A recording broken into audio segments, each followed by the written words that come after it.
തിരുവനന്തപുരം കോർപ്പറേഷനിൽ BJP മാത്രം highlight ചെയ്തുകൊണ്ട് അല്ലെങ്കിൽ തിരുവനന്തപുരം കോർപ്പറേഷനിലെ BJPയുടെ വിജയത്തെ മാത്രം ഹൈലൈറ്റ് ചെയ്യപ്പെടേണ്ടടുത്ത് UDF തരംഗം സൃഷ്ടിച്ചതോടുകൂടി എല്ലാ കണ്ണുകളും UDF എന്നുള്ള തലത്തിലേക്ക് മാറിയില്ലേ. UDF തരംഗം.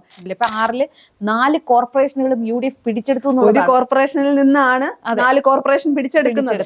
കണ്ണൂരിൽ തന്നെ CPMന്റെ കോട്ടകളായിരുന്ന ചില സ്ഥലങ്ങളെല്ലാം BJP പിടിച്ചെടുത്തിട്ടുണ്ട്. എന്നിട്ടും CPM പറയുന്നത് എന്താണെന്ന് അറിയാമോ? ഇവരുടെ ഈ പരാജയത്തിന് അവർ കൊടുക്കുന്ന ന്യായം UDFന്റെ വോട്ടുകൾ BJPക്ക് കൈമാറി. ദേശാഭിമാനി കിട്ടാത്തതൊരു ബുദ്ധിമുട്ടായി. ദേശാഭിമാനി കിട്ടിയില്ല. ഇന്ന് അവർ അച്ചടിച്ചില്ലേ. ഞാൻ ഇന്ന് 2-3 കടകളിൽ കയറി, അവിടുന്ന് ഒന്നും എനിക്ക് ദേശാഭിമാനി കിട്ടിയില്ല. അവർ ഇന്ന് അച്ചടിച്ചില്ലേ എന്ന് എനിക്കൊരു സംശയമുണ്ട്. സൗവർണിക, ഇന്നത്തെ പത്രത്തിലെല്ലാം UDFന്റെ വിജയം വളരെ വലിയ രീതിയിൽ തന്നെ ആഘോഷിച്ചിട്ടുണ്ട്. മാതൃഭൂമിയിൽ ഭരണവിരുദ്ധ കൊടുങ്കാറ്റ് എന്ന് തന്നെയാണ് കൊടുത്തിരിക്കുന്നത്. ഉലഞ്ഞ് LDF, കുതിച്ച് UDF. അതിനോടൊപ്പം തന്നെ നമ്മൾ ശ്രദ്ധിക്കേണ്ട മറ്റൊരു കാര്യം, തലസ്ഥാനം പിടിച്ച് NDA. അത് ശരിക്കും പറഞ്ഞ ഒരു വലിയൊരു നേട്ടം തന്നെയാണ് ഈ BJPയെ സംബന്ധിച്ച്. പ്രധാനമന്ത്രി തന്നെ സോഷ്യൽ മീഡിയയിൽ കുറിച്ചു, താങ്ക് യു തിരുവനന്തപുരം എന്ന് പറഞ്ഞിട്ട്. അല്ലെങ്കിലും ആദ്യം മുതലേ പറഞ്ഞിരുന്നല്ലോ ചേച്ചി, തൃശ്ശൂരും തിരുവനന്തപുരത്തും താമര ഇക്കുറി കോർപ്പറേഷനിൽ വിരിയും എന്ന് പറഞ്ഞിരുന്നത് അത് കറക്റ്റായി. തിരുവനന്തപുരത്ത് വിരിഞ്ഞു. എന്തായാലും രാജീവ് ചന്ദ്രശേഖർ അധ്യക്ഷനായി വന്നപ്പോ ഒരുപാട് ഇടങ്ങളിൽ നിന്ന് BJPക്കുള്ളിൽ നിന്ന് തന്നെ വിരുദ്ധ അഭിപ്രായങ്ങൾ ഉണ്ടായെങ്കിലും അദ്ദേഹത്തിന്റെ കഴിവ് തെളിയിച്ചു എന്ന് തന്നെ പറയാം. തിരുവനന്തപുരത്ത് കോർപ്പറേഷൻ പിടിച്ചടക്കി, കാവി പുതപ്പിച്ച് തലസ്ഥാനം എന്നൊക്കെയുള്ള ആ ഒരു യാഥാർത്ഥ്യമാക്കിയതിലൂടെ രാജീവ് ചന്ദ്രശേഖർ അദ്ദേഹത്തിന്റെ കൃത്യം നിർവഹിച്ചു എന്ന് തന്നെ പറയാം. പിന്നെ യുഡിഎഫിന്റെ മനോരമയിൽ UDFനെ കുറിച്ച് പറഞ്ഞിരിക്കുന്നതെല്ലാം അതാണ് ഞാൻ പറയാൻ വന്നത്. LDFന്റെ അടിത്തറ ഇളക്കി ഭരണവിരുദ്ധ വികാരം വലിയ ഹെഡിങ് ആയിട്ട് കൊടുത്തിരിക്കുന്നത് UDF തരംഗം. പിന്നീട് അതിന്റെ താഴേക്ക് വരുന്ന ഹെഡിങ്ങുകളിലാണ് തദ്ദേശ തെരഞ്ഞെടുപ്പിൽ എല്ലാ തലങ്ങളിലും UDF. 6 കോർപ്പറേഷനുകൾ 4 UDFന്, കൊല്ലം, കൊച്ചി, തൃശൂർ, കണ്ണൂർ. അതിനുശേഷമാണ് തിരുവനന്തപുരം കോർപ്പറേഷൻ പിടിച്ചെടുത്ത് BJP. ഇഞ്ചോടിഞ്ച് നിന്ന കോഴിക്കോട് കോർപ്പറേഷൻ LDFന്. പിന്നെ അതിന്റെ ചെറിയ സബ് ഹെഡിങ്. ഇതിൻ്റെ അകത്ത് മെയിൻ ആയിട്ട് പറയാനുള്ള കാര്യം എന്ന് പറയുന്നത് UDFന്റെ തരംഗം. UDF ഇത്രയും വലിയ ഒരു വിജയം കാഴ്ചവെച്ചത് ഒരു തരത്തിൽ BJPക്ക് പ്രതികൂലമായി ബാധിച്ചു. കാരണം ചേച്ചി ഒന്ന് ആലോചിച്ച് നോക്കൂ, ഇത്രയും വലിയൊരു മാർജിൻ ഒരു UDFന് ഒരു തരംഗം ഇല്ലായിരുന്നുവെങ്കിൽ ആദ്യം വരേണ്ട തലക്കെട്ടെന്ന് പറയുന്നത് തിരുവനന്തപുരം കോർപ്പറേഷനിൽ എന്താണ് കാവി വിരിച്ചെന്നോ അല്ലെങ്കിൽ താമര വിരിഞ്ഞെന്നോ പറഞ്ഞ് തിരുവനന്തപുരം കോർപ്പറേഷനിൽ BJPയെ മാത്രം ഹൈലൈറ്റ് ചെയ്തുകൊണ്ട് അല്ലെങ്കിൽ തിരുവനന്തപുരം കോർപ്പറേഷനിലെ BJPയുടെ വിജയത്തെ മാത്രം ഹൈലൈറ്റ് ചെയ്യപ്പെടേണ്ടടുത്ത് UDF തരംഗം സൃഷ്ടിച്ചതോടുകൂടി എല്ലാ കണ്ണുകളും UDF എന്നുള്ള തലത്തിലേക്ക് മാറിയില്ലേ. UDF തരംഗം. ഇപ്പൊ ഏത് പത്രത്തിന്റെ മെയിൻ ഹെഡ് എടുത്താലും UDF തരംഗം. ശരിക്കും പറഞ്ഞാൽ അത് UDFന് പോലും ഒരു അപ്രതീക്ഷിത ഒരു ഞെട്ടൽ ഉളവാക്കുന്ന ഒരു കാര്യമായിരുന്നു എന്ന് തന്നെയാണ് തോന്നുന്നത്. ഇത്രയും വലിയൊരു വിജയം പ്രതീക്ഷിച്ചിരുന്നില്ല. ഇപ്പൊ 6 4 കോർപ്പറേഷനുകളും UDF പിടിച്ചെടുത്തു. ഒരു കോർപ്പറേഷനിൽ നിന്നാണ് 4 കോർപ്പറേഷൻ പിടിച്ചെടുക്കുന്നത്. അപ്പൊ അതുകൊണ്ട് തന്നെ മനോരമ കണ്ടപ്പോ തന്നെ ഞാൻ കരുതത് ഇങ്ങനെ ആയിരുന്നില്ല. മനോരമയിലെ UDF തരംഗം ഓക്കെ, സ്വാഭാവികമായിട്ട് അത് കൊടുക്കും. പിന്നീട് ഞാൻ കരുതിയ ഒരു വലിയ വാർത്ത എന്ന് പറയുന്നത് തിരുവനന്തപുരം കോർപ്പറേഷൻ പിടിച്ചെടുത്തു. പക്ഷെ ആ സാധനം വളരെ ചെറിയ ന്യൂസായി ഒതുങ്ങിപ്പോയി. അല്ല, ഇനി അതിന്റെ അടുത്ത പേജ് എടുത്തേ. അതില് ഐക്യത്തിന്റെ വിജയം, ഐക്യം പൊന്നായി കണ്ടില്ല. ഗ്രാമനഗര ഭേദമന്യേ വിജയം തൂത്തുവാരി UDF. പിന്നെ എന്താണ് വലിയ രീതിക്ക് കണക്കുകളെല്ലാം വ്യക്തമായി മനോരമ കൊടുത്തിട്ടുണ്ട്. ആ ഒരു ഇതിൽ നിന്ന് മനസ്സിലാകുന്ന നമ്മൾ കഴിഞ്ഞ ഒരു വീഡിയോയിൽ പറഞ്ഞിട്ടുണ്ടായിരുന്നു, ഈ കേരള ജനമനസ്സ് കോൺഗ്രസിനൊപ്പമാണ്. അത് എപ്പോഴാണെന്ന് അറിയാമോ? കോൺഗ്രസ് ഒറ്റക്കെട്ടായി നിൽക്കുമ്പോൾ. ഇതാണ് ഈ കോൺഗ്രസിന്റെ നേതാക്കൾ മനസ്സിലാക്കേണ്ടത്. ഈ തെരഞ്ഞെടുപ്പിൽ എല്ലാവരും ഒരു ഒറ്റക്കെട്ടായിട്ട് നിന്നതുകൊണ്ട് മാത്രമാണ് ഇങ്ങനൊരു നേട്ടം UDFന് കൈവരിക്കാൻ സാധിച്ചത്. ഇത് തുടർന്നുകൊണ്ടും പോവുകയാണ് എങ്കിൽ ഒരു തർക്കവും വേണ്ട, നിയമസഭാ തെരഞ്ഞെടുപ്പിൽ ഇതേപോലെ തന്നെ ഇതിനേക്കാൾ ഏറെ വിജയം കൊയ്യാൻ UDFന് സാധിക്കുമെന്ന കാര്യത്തിൽ യാതൊരു തർക്കവുമില്ല. പിന്നെ ചേച്ചി ഇതിന്റെ നമ്മൾ അടുത്ത പേജിലേക്ക് വരുമ്പോൾ ഫ്രണ്ട് പേജ് ആയിട്ട് മലയാള മനോരമയുടെ ടൈറ്റിലോട് കൂടിയുള്ള പേജിൽ തന്നെ ഒരു വലിയ കപ്പിന്റെ അകത്ത് എന്താ വിജയത്തിന് എല്ലാവരും ഉണ്ട്. എല്ലാ നേതാക്കളും സൈഡില് NK പ്രേമചന്ദ്രനും CP ജോണിനെയും വെച്ചുകൊണ്ട്, എന്ന് വെച്ചാൽ മുന്നണി മുഴുവൻ എന്താ കോൺഗ്രസ് അല്ല UDF എന്നാ ഒരു കപ്പിനുള്ളിൽ ഇരിക്കുന്നു എന്ന് പറഞ്ഞാൽ സാധാരണഗതിയിൽ UDF തന്നെ പല അഭിപ്രായങ്ങളായിരിക്കും. അതിൽ തന്നെ അതായത് ഘടകകക്ഷികളെല്ലാം പല തർക്കങ്ങളാണ്. ഈ സ്ഥാനാർത്ഥി നിർണയം വരുമ്പോൾ തന്നെ ഭയങ്കര അഭിപ്രായ വ്യത്യാസമാണ്. പിന്നെ കോൺഗ്രസിനുള്ളിൽ തന്നെ പലതരത്തിലുള്ള പടലപ്പിണക്കങ്ങളും കാലുവാരലും എല്ലാം ഉണ്ടായിരുന്നു. പക്ഷെ ഇത്തവണ അങ്ങനത്തെ ഒന്നുമില്ലായിരുന്നു. എന്നാൽ ഈ കോൺഗ്രസ് യഥാർത്ഥത്തിൽ ഈ ഒരു തെരഞ്ഞെടുപ്പിൽ നിന്ന് പാഠം ഉൾക്കൊള്ളേണ്ടത് അത്യാവശ്യമാണ്. പിന്നെ വേറൊരു കാര്യം പറഞ്ഞുതരാം. മാതൃഭൂമിയിൽ തന്നെ കൊടുത്തിട്ടുള്ളത് അകത്തെ പേജിലാണ്. CPM ശക്തി കേന്ദ്രങ്ങളിൽ BJPയുടെ കടന്നുകയറ്റം എന്ന് പറഞ്ഞു. കണ്ണൂരിൽ വരെ BJP കടന്നു കയറിയിട്ടുണ്ടെന്നുള്ളതാണ്. അപ്പോൾ കണ്ണൂരിൽ തന്നെ CPM-ന്റെ കോട്ടകളായിരുന്ന ചില സ്ഥലങ്ങളെല്ലാം BJP പിടിച്ചെടുത്തിട്ടുണ്ട്.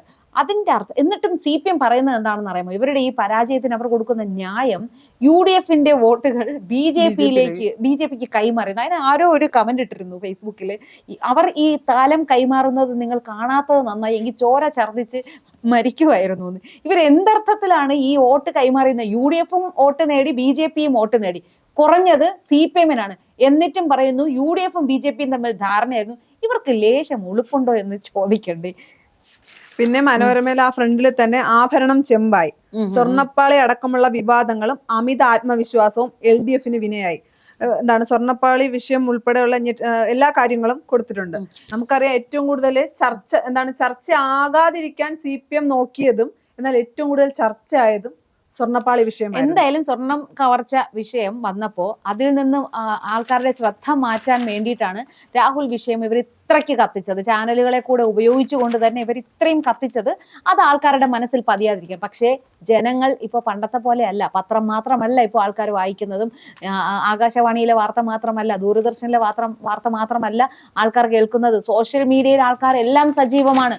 അതുകൊണ്ട് തന്നെ എല്ലാ കാര്യങ്ങളും ആൾക്കാർ അപ്പപ്പോ തന്നെ അറിയുന്നുമുണ്ട്. അതുകൊണ്ട് ഇവരുടെ ഈ ഇത്തരം ഗിമ്മിക്കുകളൊന്നും ഇനി ചെലവാവില്ല എന്നുള്ള കാര്യം കൂടെ ഇവർ മനസ്സിലാക്കുന്നത് നന്നായിരിക്കും. പിന്നെ ഫ്രണ്ടിൽ തന്നെ 3 മുന്നണി നേതാക്കളും അല്ലെങ്കിൽ പ്രധാന നേതാക്കളുടെ അഭിപ്രായം പറഞ്ഞിട്ടുണ്ട്. പിണറായി വിജയൻ പറയുന്നു, LDF പ്രതീക്ഷിച്ച ഫലമല്ല ഉണ്ടായത്, കാരണങ്ങൾ വിശദമായി പരിശോധിച്ച് തിരുത്തലുകൾ വരുത്തി മുന്നോട്ട് പോകും. തലസ്ഥാന നഗരത്തിൽ NDAക്ക് മേൽക്കൈ നേടാനായതും പ്രചരണത്തിൽ വർഗീയതയുടെ സ്വാധീനം ഉണ്ടായതും മതനിരപേക്ഷതയിൽ വിശ്വസിക്കുന്നവരെ ആശങ്കപ്പെടുത്തുന്നു. മുഖ്യമന്ത്രി പറഞ്ഞതാണ്. പ്രതിപക്ഷ നേതാവ് പറഞ്ഞത്, നിയമസഭാ തെരഞ്ഞെടുപ്പിൽ ജയിക്കാനുള്ള ശക്തിയാണ് ഈ തെരഞ്ഞെടുപ്പിലൂടെ ജനങ്ങൾ UDF-ന് നൽകിയത്. 1995 മുതൽ നടന്ന 7 തദ്ദേശ തെരഞ്ഞെടുപ്പുകളിൽ ഏറ്റവും ഉജ്ജ്വലമായ വിജയമാണിത്. കേരളത്തിൽ വലിയൊരു മാറ്റം ഉണ്ടാകാനുള്ള ബദൽ പദ്ധതിയുമായി നിയമസഭാ തെരഞ്ഞെടുപ്പിനെ നേരിടും.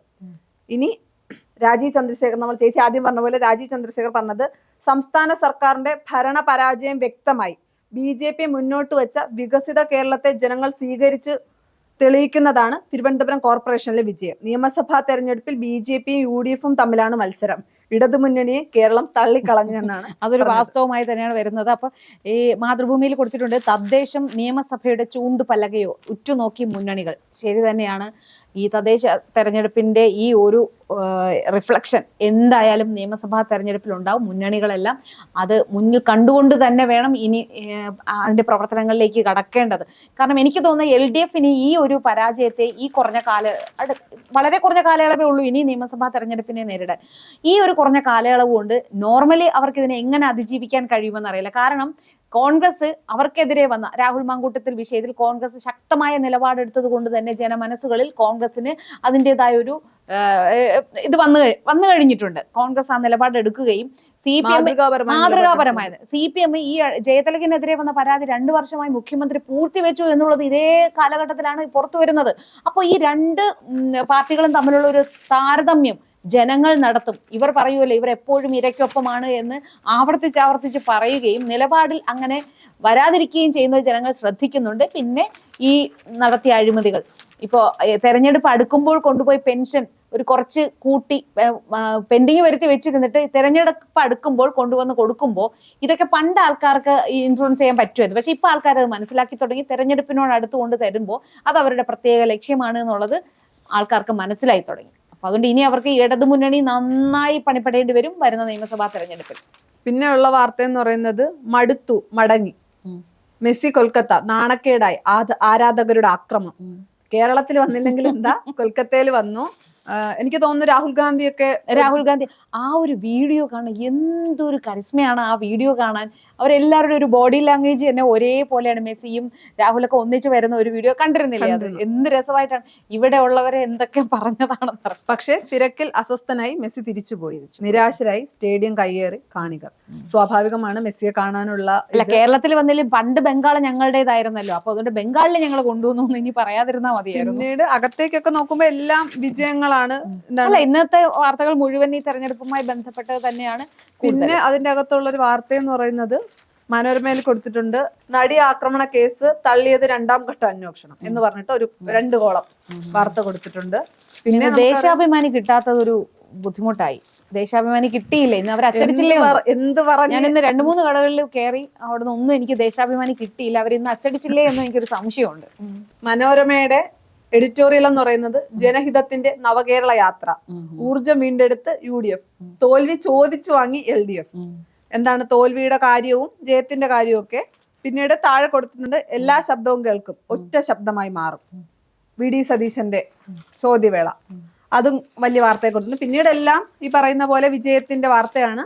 ഫലപ്രഖ്യാപനത്തിന് പിന്നാലെ പാനൂരിൽ സംഘർഷം, വിജയിച്ച UDF വനിതാ സ്ഥാനാർത്ഥിക്ക് പരിക്ക്. എന്താണ്, തോൽവി അംഗീകരിക്കാൻ കഴിയാത്തത് കൊണ്ടാണോ? ആ ദൃശ്യങ്ങളാണോ പ്രചരിച്ചിരുന്നത്? അതിന്റെ അതായത് CPM-കാര് വാളും ഒക്കെ ആയിട്ട് വീടുകൾ തോറും കയറി ഇറങ്ങി ആക്രമണം നടത്തുന്നതല്ലേ അത്? അവരുടെ സംസ്കാരം എന്താണെന്നുള്ളത് അവർ തോൽവിയിലും ജനങ്ങളെ ബോധ്യപ്പെടുത്തിക്കൊണ്ടിരിക്കുകയാണ്. ഇത്രയും വലിയൊരു തോൽവി ഏറ്റുവാങ്ങിയിട്ട് പോലും അവരുടെ നിലപാടുകളിൽ മാറ്റമില്ല. ജനങ്ങൾ ഇതൊന്നും കാണാതെ അല്ല ഇരിക്കുന്നത്. വരുന്ന ഒരു നിയമസഭാ തെരഞ്ഞെടുപ്പ് വരുന്നുണ്ട് എന്നുള്ള ഒരു ബോധം പോലും ഇല്ലാതെയാണ് CPM-ന്റെ അണികൾ ഇത്തരം പ്രവർത്തികൾ കാണിക്കുന്നത് എന്ന് നേതാക്കന്മാർ, നിങ്ങൾ അണികളോടൊന്ന് പറഞ്ഞ് മനസ്സിലാക്കി കൊടുക്കുന്നത് നല്ലതായിരിക്കും.